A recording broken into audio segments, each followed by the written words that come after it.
Hey guys, and welcome back to this channel. In this video I'll be showing you guys how you can basically turn on the sensitive content setting on Twitter just to make it safer.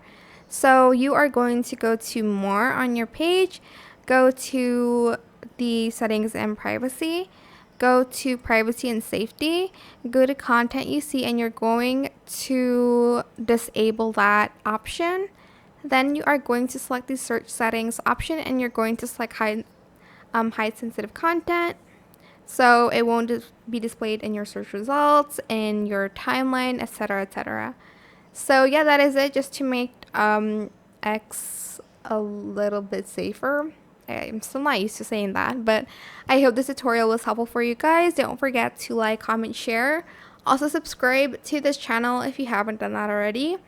If you have any more questions about this video, just leave it in the comment section down below. I will try my best to answer them all for you guys.